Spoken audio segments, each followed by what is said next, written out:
OLA রোস্টটা সুন্দর থাকতো। এটা কোয়েল পাখির রোস্ট। ওকে পালাতে হোক। আল্লাহ হাফিজ, আসসালামু আলাইকুম। যারা কষ্ট করে ভিডিও দেখছেন থ্যাংক ইউ ভেরি মাচ। আর পরবর্তী সময়ে যারা দেখা তারা থ্যাংক ইউ। আসসালামু আলাইকুম ভিউয়ার সকল।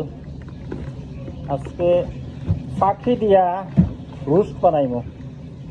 ও আমি সামান্য স্পাইস ওটা দিয়া আমাকে রাখি আর মাখাইয়া এগুলারে ফ্রাই করবো সস খাইবা লাগে। ও আমি সেইরাম ও সবগুলা দিয়া একটা সস বানাইমো। তোর মাংস রান্ধন হলো ওইটা, এটা সস বানাইবা দশটা টাকা।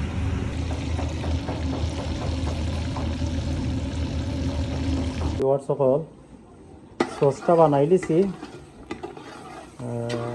রোস্ট বানাইতাম যে ফাঁকি দিয়ে আর ওই দেখা ফাঁকিগুলা আনিয়া রেডি করে লিছি অনো ফাঁকিগুলা ওই দেখা সবটি একলগে ছাড়িয়ে আর আস্তে আস্তে ওগুলার একটু মিক্স করে দিব। আর একটা ফাঁক দিব খালি, ওগুলার মিক্স করে একটা ফাঁক খালি খাইব। এর বাদে ওই দরকার সবতে লাগি গেছে। ছোটো ছোটো পাখি আছে, অসুবিধা না। রোস্ট হইলে ভাঙ্গি গেল না, রোস্ট হইলে যায় না, অন্য লাখান লাগতে হয় বা উফরে সস থাকতে হয়। রোস্ট ফিট করি পাখিগুলার আমি মিক্স করে দিছি। দেখো গা পাখির রোস্টর কালারটা কত নাইস কালার হয়েছে।